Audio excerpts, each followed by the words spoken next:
Hey, everybody, welcome to our football show where we just share some football thoughts over the weekend. Our ridiculously crazy weekend of football in a good way from last weekend. As always, I'm joined by Canton Repository sports writer Peter Holland. Peter, how you doing today? Good, Chris. How are you? Good to be back.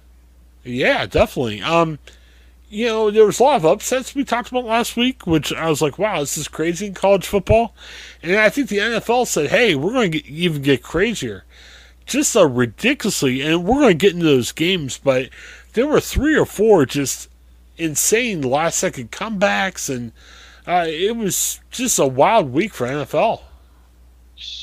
It's been crazy for football in general, not just college or pros, but man, I was in high. I was covering Massillon, and they shut down the national ranked St. Edward. I was there for that, so Yeah, that was a dramatic game itself. I was like, that's gonna be that kind of weekend. A lot of drama, and from high school all the way to the NFL, which I call that a comeback week. There was a lot of comebacks after going down by a few touchdowns. So yep, it yeah, was and we're crazy. yeah, and we're going to talk about all of them. Let's start here in Ohio. Man, the Browns have had some insane losses over the years. Man, this one could have been the most insane. I mean, Nick Chubb had a touchdown. Browns had a 13-point lead with about a minute and a half left.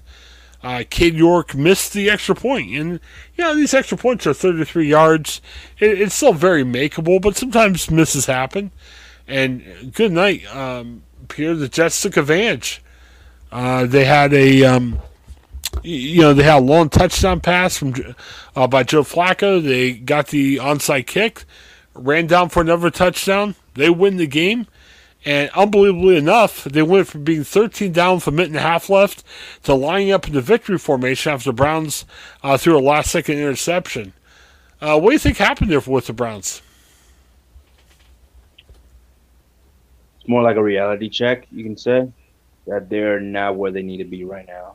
Um, you pretty much say that this had this game wrong because they were up what 30-17 before with the last 2 minutes left or something like that. And the Jets just said, we ain't going down like this, so hold my beer. And that is just a reality where the Browns are just not where they need to be right now. And you can't let a game slip away like that, especially if it came down to an extra point. Yeah, That um, it was like a week ago. We were all praising Cade York when he knocked down that 58-yard game winner, and then you're down to the dumps of missing an extra point where you can make in your sleep.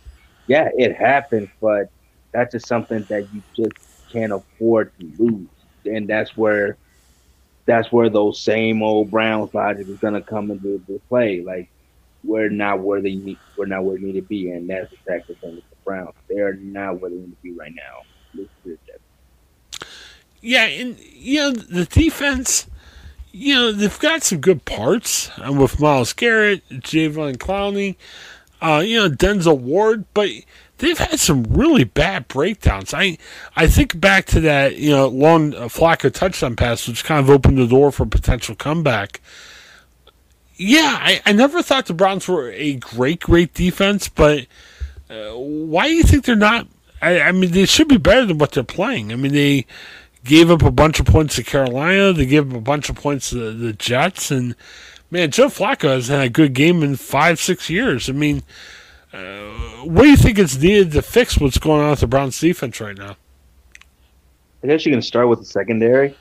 Yeah, They gave up a lot of wide open passes in both games, mainly in the safety spot. Um, so that last touchdown or that wide open touchdown they gave up to like Gary Wilson, that was a busted coverage, yeah, and someone messed up or someone missed their assignment. I don't know what they were expecting safety help or someone supposed to be in an island. There was a missed coverage on that end. So that's something that needs to be addressed as well. Is they're not on the same page as far as with that, or they're not communicating well enough where you're giving up big plays. They can the little things are there. They can go toe to toe and go get you stops, especially with the front seven. But then when you're going, Joe Flacco can still sling that thing, and if he has great wide receivers, great young wide receivers, Garrett Wilson, Elijah Moore. They're fast and they'll get open if you don't whip. So that's probably the case with the Browns. That's something that really needs to address is the secondary. Yeah, because give Jacoby Brissett credit. He hasn't played bad at all this year. But man, that offense is limited. Without Deshaun Watson, and with still some questions at your second receiver mark. Man, your defense can't be giving up 20, 30 points a game for the Browns to win games until Deshaun Watson comes back. I mean, I don't think Jacoby's going to keep scoring that much every game. No, no. Brissett was fine until that interception. That was clearly on him. But they were fine. But you want Brissett. It goes back to when the last time we talked about with Brissett. You don't want him to do too much, or no want him to do too little either.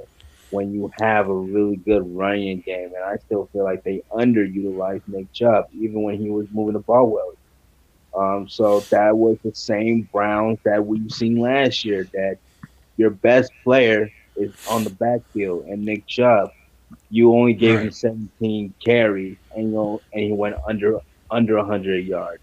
When you know that he is capable of moving the chain, and that's something that they got to get better. And I understand you don't want to overuse him. I get that logic, because you also got Kareem Hunt that was also underutilized as well. Why not go to your strength and work on that run game? You don't have to use Brissett, especially in desperate times. You were winning the entire time.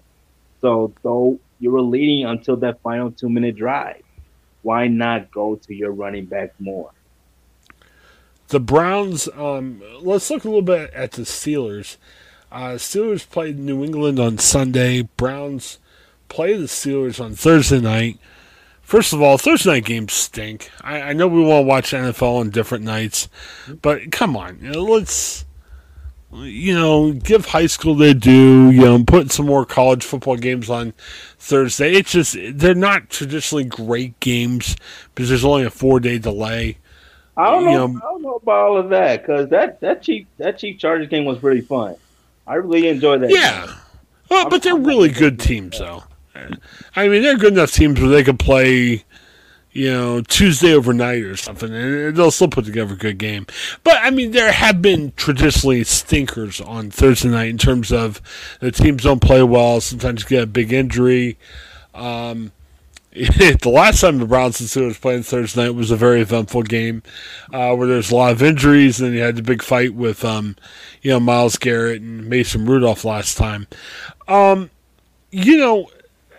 tell you that Steelers game on Sunday, it's hard to change quarterbacks, especially when your backup quarterback is your perceived quarterback of the future.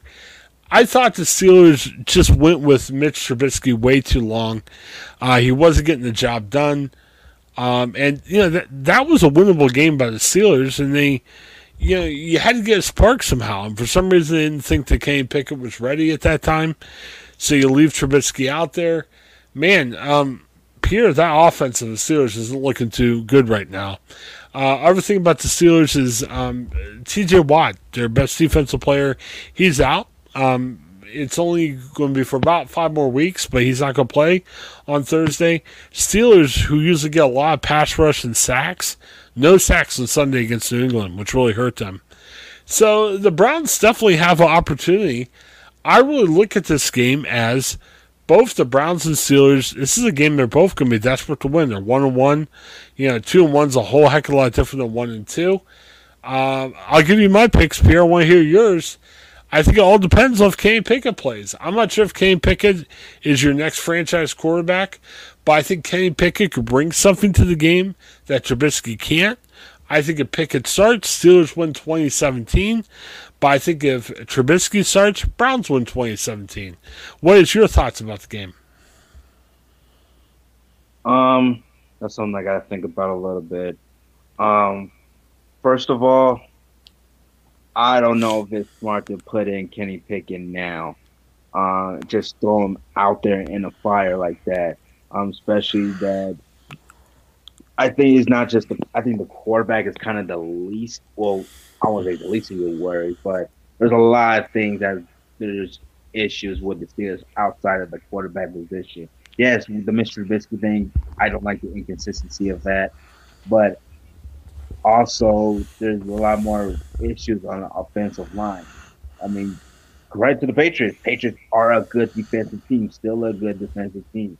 They Yeah. gave 3 sacks against the Steelers.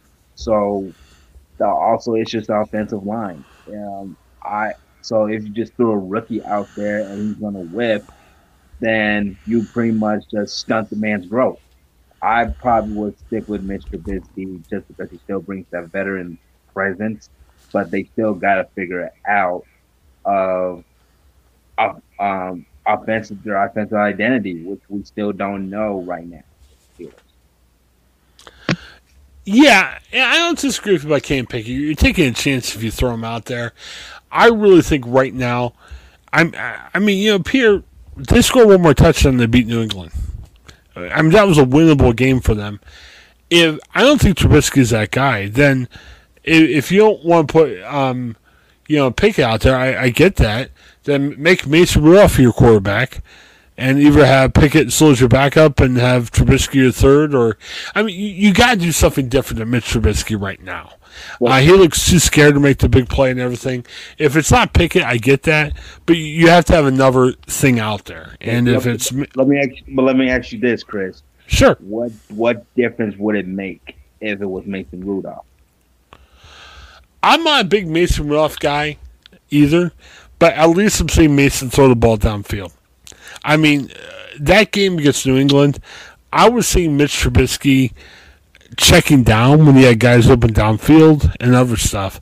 I mean, the Steelers have problems on their offense. I'm not saying change quarterbacks and they're going to score 50 a game, but they got some talent on the outside with Pickens and Delonte Johnson and Chase Claypool. They're not the Dolphins that we're going to talk about. Good Lord, the Dolphins look amazing with their receivers, but they're better than they were against New England. And Pierre, I agree with you. Maybe it's not Mitch. It's not Mitch Trubisky, but maybe it's not Mason Rudolph. Maybe it's not Kenny Pickett. But you can't just keep marching Mitch Trubisky out there. This game is Cleveland. Cleveland's a good football team.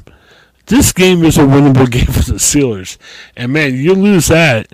I mean, the Steelers are going to start to play Buffalo, Miami, other teams like that. You're going from 8-9 win season to a 2-win season. You got to beat the Browns. So I don't know. I will say this. I know you're using that key word, winnable game. I mean, after learning from this week, this whole entire week, there are no such thing as winnable games right now. Because anybody can beat anybody. You just saw the Dallas Cowboys beat the Cincinnati Bengals with a backup quarterback. Anything can happen. So I would say in that regard that I wouldn't go as far as say it's a winnable game. I think it can still go either way. You saw all 4 of the AFC North teams lose. So it can go back and forth with both Pittsburgh and Cleveland. But I think even if you do a quarterback change, you still don't know the exact identity. You have the players, you got the skilled players. I'm a Najee Harris fan. I love him. But they have not figured out how to get him going. And it starts up front with your offensive line, but they can't get a push.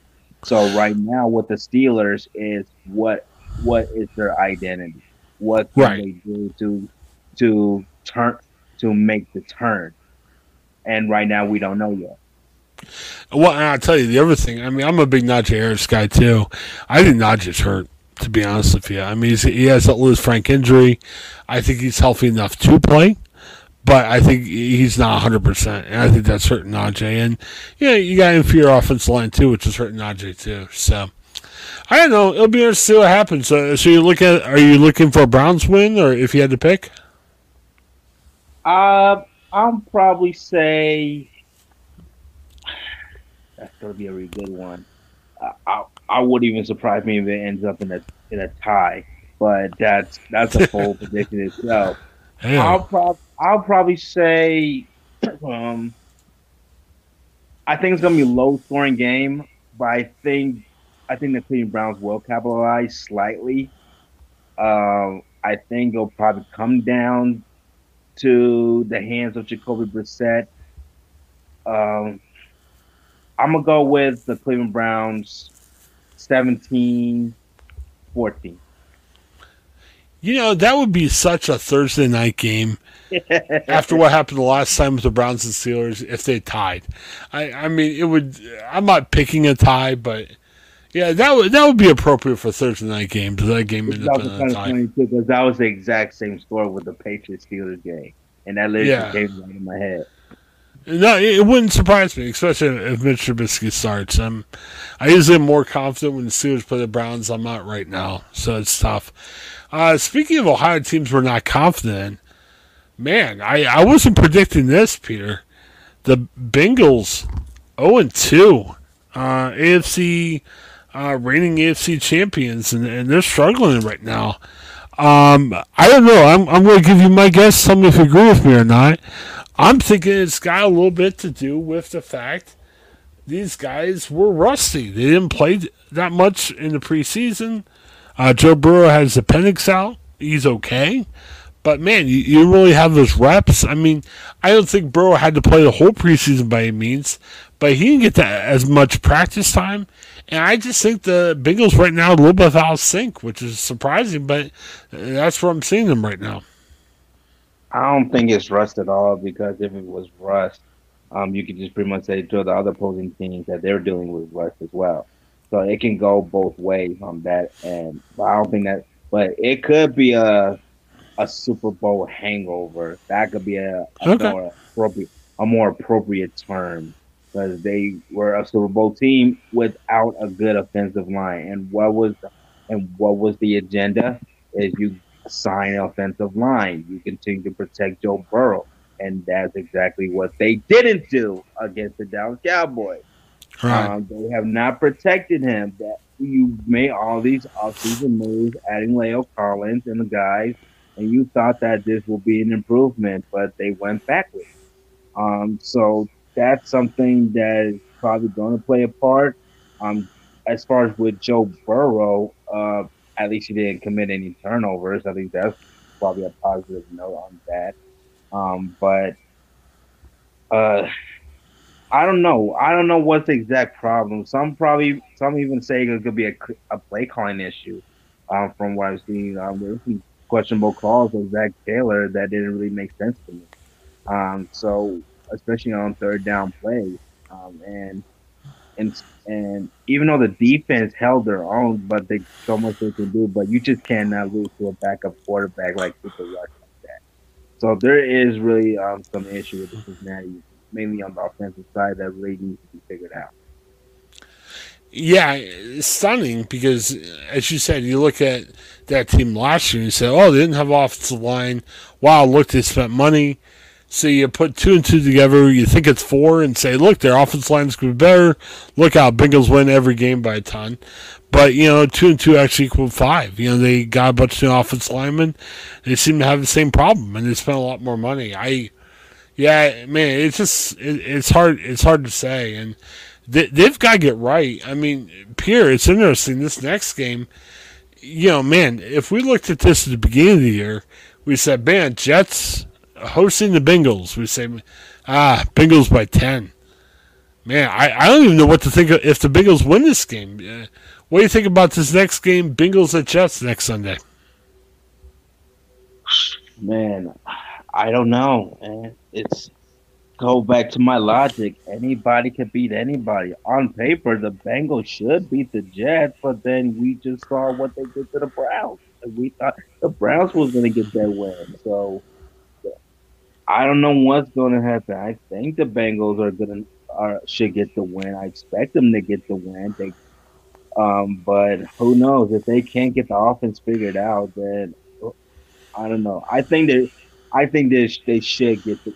I think they should get the win. I expect Right. them to make a statement. This should be a statement win for them, especially them. They're at home, right? Or are they back at It's home? at New York. At New Oh, York. is that the New York Jets? Okay. So I think this will definitely be a statement for the Bengals because it's not going to be easy going forward. If you can't beat the Jets, then hang on to your hat because guess we're going to play next week? Then Miami Dolphins, and then a week after that, the Baltimore Ravens, then the New Orleans Saints. You gotta get as much wins as possible because you're gonna deal with the gauntlet before they all go to Cleveland by the end of October. Yeah. Well, yeah. There's going to be some interesting games coming up. I mean, the Saints played the Buccaneers tough for a while yesterday too. Yeah. Wow. Yeah, it's going to be nuts. I felt the Bengals could have had a Super Bowl hangover, but man, you're 0-2. Bengals are favored to win, but I don't know. I would pick the Bengals in this one. I can't imagine Joe Flacco's going to have two great games in a row, and I think that's what he would need to knock off the Bengals. I say the Bengals win. It may not be a statement, but the Bengals win. I'd say by 7. Oh, you think it's gonna be close then, huh? Yeah. I think the big. I don't know if it's Russ. They got to kick off the bad whatever they got going on there. And I think they win. I don't think it's going to be a going away game, but they'll win, and they're going to try to get on the right track there. So, let's kind of stick. I know this isn't Ohio, but I got to tip my hat to Pierre. He's going to love talking about this. And it's AFC North, which obviously matters to a lot of the Bengals and the Browns. Crazy game in Baltimore yesterday. Lamar Jackson played really well. He staked the Ravens out to, what was it, a 35-14 lead in the fourth quarter. But, man, Miami came roaring back with Tua. And, man, their offense was just rolling. Miami comes back, wins the game 42-38. Lots of big stats from Tyreek Hill, Jalen Waddle. Chase Edmonds looked good at the running back. I liked how you had. I mean, it was almost Chief-esque because you had those good receivers. You had a solid big tight end in Mike Krzyzewski or Jeski. Right, it's not Krzyzewski. Yeah, it's just. Man, I can't speak. Coach K is the Duke coach. He's not the Miami tight end. So, you know, I don't know, Craig. I thought Miami looked good. I'm still a little bit nervous about Miami's defense. I think Lamar Jackson's a good quarterback, but I thought they made Lamar Jackson look way too good. But, man, on offense, I like Waddle. I like Hill. I like the fact that you got a tough tight end. And, you know, I think you tweeted this the other day. Speed kills. And I thought Miami's got a chance on offense. I think the defense has got to kind of match up with their offense doing well for them to get really far. But, hey, we saw a lot of things from Miami we haven't seen lately. Speed definitely kills, and that was definitely a major difference. For the Miami Dolphins.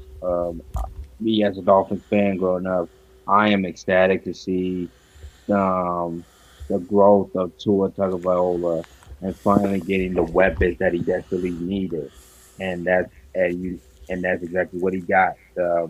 Adding the Tyreek Hill, who was just throwing just wide open bombs in those fourth quarter, and Jalen Waddle is just.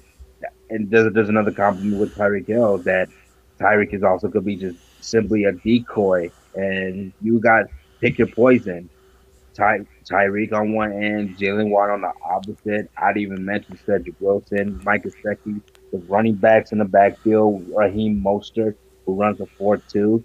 They got speed everywhere, and if you cannot keep up with that, then it'll be a long day. And I think on the Baltimore Ravens side, they were just simply gassed. They Yeah. there was no else alternative because they couldn't figure out their coverage. They were busted plays, and Tyreek Hill literally just ran right by a corner. So Lamar Jackson played well. He did a great job. He definitely deserved to get paid. I don't care what anybody says. He should get his money, and he played phenomenally. I thought it was going to be over after that kickoff return touchdown by Duvernay. And Right. Lamar Jackson has pretty much owned the Miami Dolphins defense until the second half, where they only scored 10 points. But at the end of the day, it was a great win for the Miami Dolphins, but it was a devastating loss for Baltimore Ravens because that's not what you expect from the Baltimore Ravens in general. They always will punch you in the mouth first, and they will go and they will never put their foot off the gas. They definitely did that on Sunday. Baltimore's getting better receivers, but they're not giving Lamar Jackson the help he needs. I mean, Mark Andrews is a good tight end. They just don't have that as deep of receivers as other teams do, and that hurts Lamar Jackson. I mean, it's not a Lamar Jackson problem. It's more of he needs better receivers to throw to overall, and they've had that problem for the last couple of years. Well, they got Rashad Bateman. Rashad Bateman had a good game himself. He made that little slant route that Right, but that's one guy. That zero coverage, and he scored. Right. They got guys. Well, no, I like Bateman. What's that? I like Bateman, but man, I mean, look at what's going on with Miami. I mean, Jalen Waddle was okay last year, but when you get guys like Tyreek Hill around him, that makes Waddle a lot better. And I mean, I'm just looking at it. I mean, yeah, Bateman's good. I saw Bateman do some good stuff yesterday, but he needs that complimentary guy to really make him shine. I mean, Tyreek Hill made Waddle 10 times better than he was last year, just based on the skill level on the other side of the ball. I think to your point, but the thing is that Lamar is still the player you expect him to make your wide receivers better. And I think that's what makes him separate from a great quarterback to an elite quarterback. And I think Lamar Jackson is capable of making guys like Rashad Bateman and Mark Andrews. Duvernay, I guess you could say he's their number 2, but then he got injured late in the fourth quarter as well. I think he's still with concussion. So they got enough talent around Lamar Jackson, but then you need when it's time where you need Lamar Jackson, your playmaker, to make plays, he didn't execute when you need him to. Right. So you can put it all on just not having enough weapons around him. That's fair. But at the same time, if you want to pay Lamar Jackson top end dollars, make him the highest paid quarterback, you gotta make those play. You gotta make the plays and close the deal, and he has not done that. I still wonder as a Steelers fan what would be like, and the guy I ended up getting is starting to come on, and Terrell Edmonds is a safety, but man, that year Lamar Jackson got drafted by the Ravens, Steelers drafted Terrell Edmonds over Lamar Jackson. Say what you want about Lamar Jackson, but I've been interested to see him in a Steelers uniform right now. That's a big statement to say right now. Lamar Jackson, I think he's going to be a Baltimore Raven probably for life. They're not going to let him go that easily. They just got to. No, but I'm saying the Steelers could have drafted him, where he never would have been a Raven. Yeah, but Big Ben was still there, so I don't even know if that would even be the question if they wanted a Lamar Jackson. Right. Let me make a wild comment. I'm always a Big Ben guy. And I thought even his last year when he wasn't that great, his drive helped him win games they probably shouldn't have last year. But that said, Big Ben, his last couple of years wasn't as great. Man, you develop a guy like Lamar Jackson, maybe you lose Big Ben a year or two earlier, but maybe you won a lot more. Who knows? It's tough. I think we got time for at least one more. Obviously, as the Ohioan, we need to talk about the Ohio State Buckeyes. They beat Toledo. Big score, 77-21. Anything to surprise you about the game? I mean, Yeah, Toledo's pretty good, but Ohio State needed to be in by a lot. As the one of the top teams in the country. Did you expect a score like that? Did it surprise you at all? No, there was no surprise at all. Right. They got Ohio State got the players. They're loaded at the wide receivers. They utilize each and every one of them. Run, continue to run up the score. You have when you're going against teams like a Toledo, and not really knock on Toledo. I mean, they played really well for the first couple of drives, but then eventually um, the Ohio State was just simply a better team, and that's exactly what they did. Just run up the score on them and get some more styles points. And that was just probably what it was.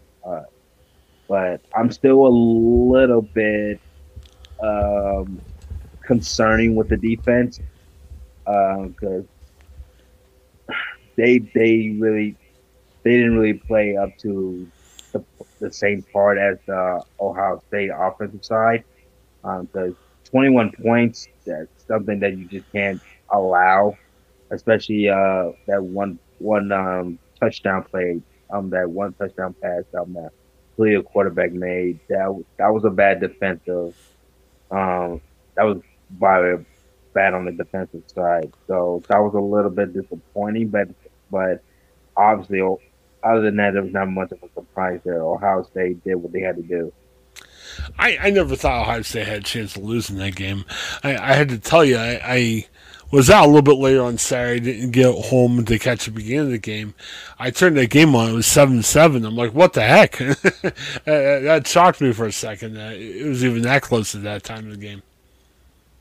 Yeah, the way to see with college football, a lot of things is when happen that you can't just underestimate some of the smaller teams. But when you're a Right. top five team like Ohio State, that you're expecting to run up the score on them. But as far as on the defensive side, I was still a little bit disappointed on that end that they could have done better to stop the Toledo quarterback. He was doing pretty well until the until they finally got going on the Ohio State side in the second half. But that DeQuan Finn guy looked pretty good. Um, he, I think he might do some things in the MAC conference. But yeah, but other than that, man, there's really no other else to say but Ohio State. But they did their thing.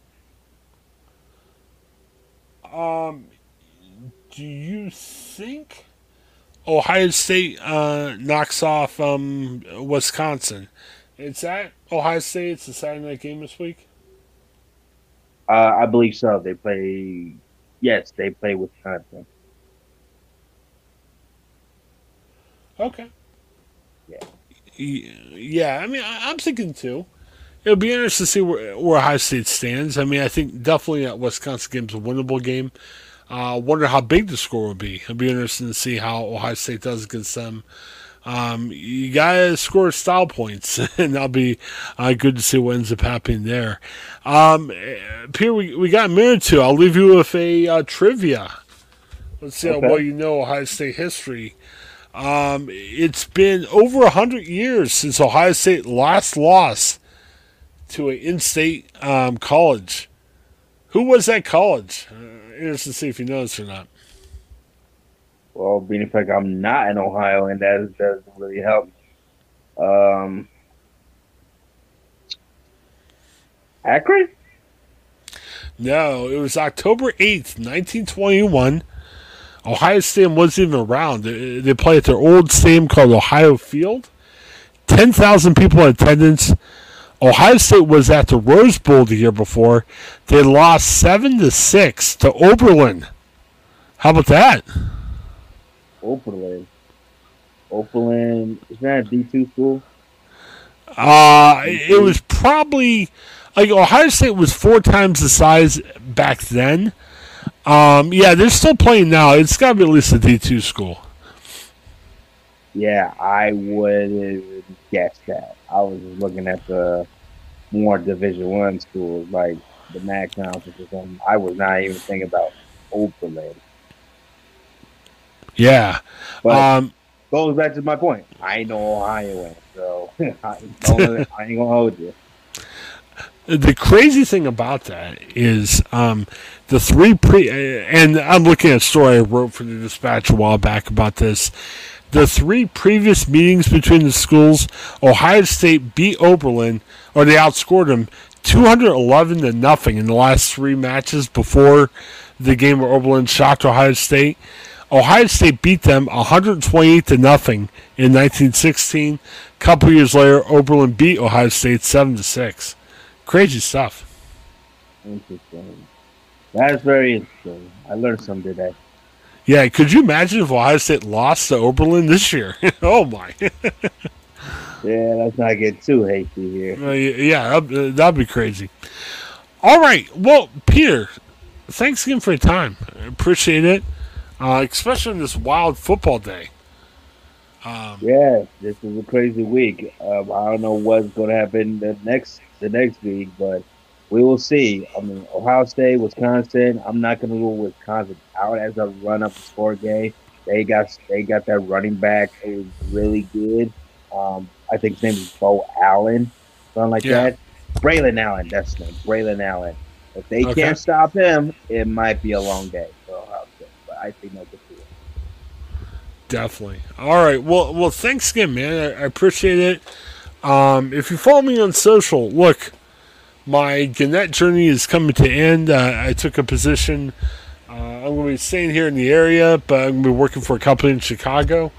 But hey, Pierre's going to stay with us for the football season. Hopefully, more to come. So, just because I'm leaving Gannett doesn't mean Gannett's leaving me. So, looking forward to having Pierre stay with us. So, all right. Anything else? Anything going in your life you want to promote, Pierre? Anything you've written lately? You want people to take a look at? Well, for the local audience, I'm gonna be doing a lot of Massland coverage. Mm-hmm. I will be at. You saw that I was covering the Massland St. Edwards game. That was a outstanding win by Massland, taking down a national powerhouse in St. Edwards. So we'll see how the direction what Massland can do going forward. They do play Austintown Fish, another really good team. And yeah, if you love Massland, give me a follow, subscribe to the Can Repository. We got it all covered for you.